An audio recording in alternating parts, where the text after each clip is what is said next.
Well, perhaps two of the most talked about speeches from the United Nations General Assembly are from the leaders of two dueling nations.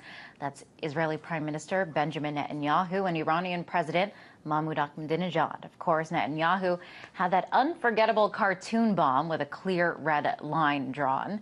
His speech was aired in full on multiple mainstream networks. Iran's speech, however, was cut short, and that means viewers didn't get to see this. There is no doubt that the world is in need of a new order and a fresh way of thinking. An order that aims to revive human dignity and believes in universal happiness and perfection. An order which is after peace, lasting security, and welfare for all walks of life around the globe. An order that is founded upon trust and kindness and brings thoughts, hearts, and hands closer to each other. Authority is a sacred gift from people to their rulers, not a chance to amass power and wealth. Now, omissions like that make all the difference in how the Iranian leader is portrayed. It means the difference between a warmonger and someone opposed to war. So what else isn't being reported, and what are the ramifications of this kind of selective reporting? To discuss this, I was joined by Amber Lyon, three-time Emmy Award-winning journalist, photographer, and filmmaker. Well, I really worry here that the United States public is being led into another potential conflict with Iran, the similar way that we were led into the Iraq and Afghanistan wars, because you're starting to see the mainstream media really overhype the situation in Iran and omit important facts like what you just showed, Liz, where Ahmadinejad was saying that there are options for peace. But if you go back and you look at the way that CNN and other mainstream outlets covered that, they ignored that part of the speech. And if you look at all the propaganda being fed to the American public right now in terms of Iran, we have movies here coming out, Argo. We've got the mainstream media oversaturation of coverage of the Iran situation. And, you know, based on everything that's happening here in the U.S. with the mortgage crisis, the economy, the fact that most Americans are having problems just getting by day to day, the fact that the mainstream media is over-covering Iran only says one thing to me, and that's that the American public is being propagated into another war, Liz. And why do you think that this is happening? Well, I think that it's a use of propaganda, and this is something that goes back to the terms weapons of mass destruction. The American public was fed that phrase over and over and over leading into the Iraq war, and now we're starting to see it as far as nuclear weapons and Iran goes in the U.S., Liz, and I just fear that the public is continuing to be fed propaganda that unassuming Americans don't realize they're being fed to lead us into another potential conflict. Now, the job of the media is supposed to be, you know, this fourth estate and to, you know, show, all possible angles and basically just to report the truth. What do you think it is? I know that you worked for CNN. Why would it be otherwise? Why would they be presenting war propaganda, as you call it?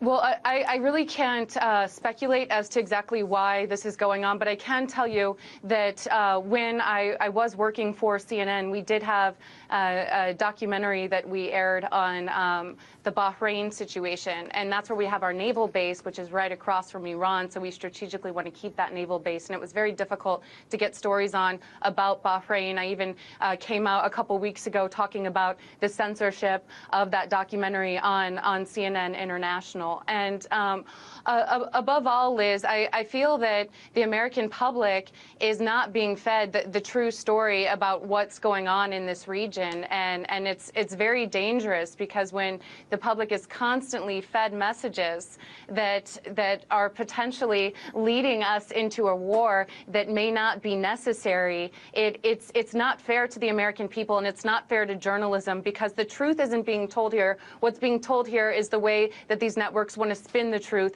and that's leading us into another potential conflict with Iran. And I've been trying to tell my followers on my Facebook page and on Twitter to really open your eyes, because once you notice and start to, you take the blindfold off, you start to see all of this anti-Iran propaganda floating through the American mainstream media, and it's symbolic of exactly what was going on before the wars in Iraq and Afghanistan, Liz.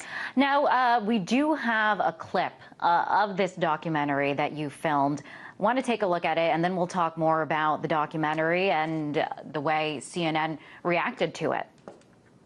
The protesters seem to have disappeared from Bahrain's capital, thanks to the intense military crackdown. We ventured into another side of Bahrain, a side the government didn't want the world to see, to find out where they've gone. We drove to the Shia villages, passing military checkpoints as we left the capital. So we're gonna hang out with these protesters for a little bit.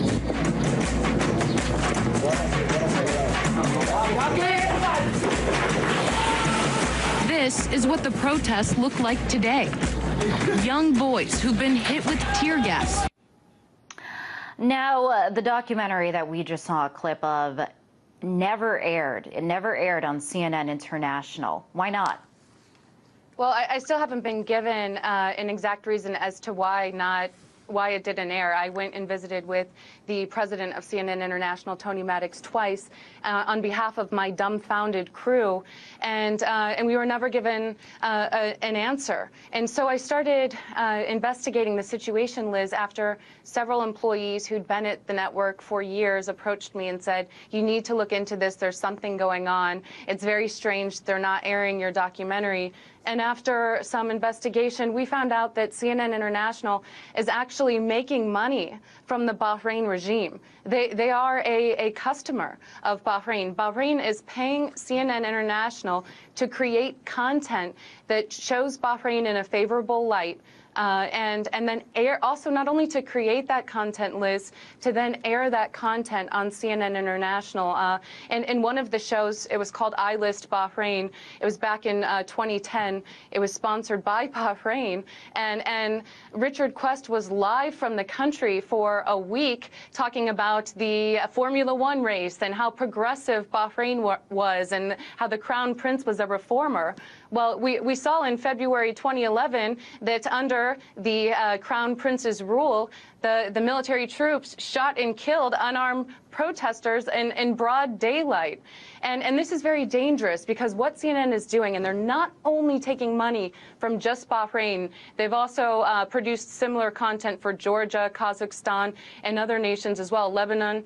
And what makes this dangerous is they're not disclosing to the viewers that these sponsored programs are actually being sponsored. Or if they are disclosing it, it's in very small gray lettering at the bottom of the article. And that's dangerous not only to our foreign policy, but once again, making the American public and the public in general that's watching this network think that there are rosy situations happening in these countries when that's not the case, as we've seen with Bahrain. And it's defrauding viewers, and it's defrauding their own journalists. I was not told, as a journalist working at the network, that this was going on. It wasn't clearly disclosed to me that at the same time I was investigating the Bahrain regime, Bahrain was a paying customer at CNN, Liz. And you did this you found this out all through your own research. What did CNN tell you in terms of when you were like, hey, why aren't you playing my documentary that I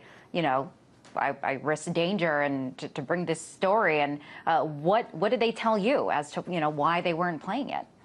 Well, that's what made me more suspicious, is because they never gave us an answer. They never told us why they weren't playing it, even though I asked the head of CNN International twice about it, and even bosses above me told me they didn't have answers for me, and I'd have to go searching for those answers. So that pretty much, as an investigative reporter, tells me that something's going on. And so on behalf of my crew, who, I got to get to the bottom of things, Liz. I mean, we had fixers and drivers in Bahrain who are currently now have been laid off because they helped us film that documentary. Some who are continually still harassed. Doctors Without Borders employee who actually drove us into these villages to show us doctors who'd been beaten by security forces. He risked his safety. Several months after our documentary, his home was burnt down, and in part activists say because he helped CNN with that documentary. I mean, these sources, these people on the ground did not know that at the same time CNN was taking money from this regime to make rosy content that would negate their content. And they risked their lives. And I feel like CNN owes them an apology, as well as an apology to viewers and its own journalists for defrauding them with this information, Liz. Wow, Amber, really, really eye-opening, and really appreciate you coming on the show and telling us all about this. That was Amber Lyon, 3-time Emmy Award-winning journalist, photographer, and filmmaker. Thanks for having me on. I appreciate it.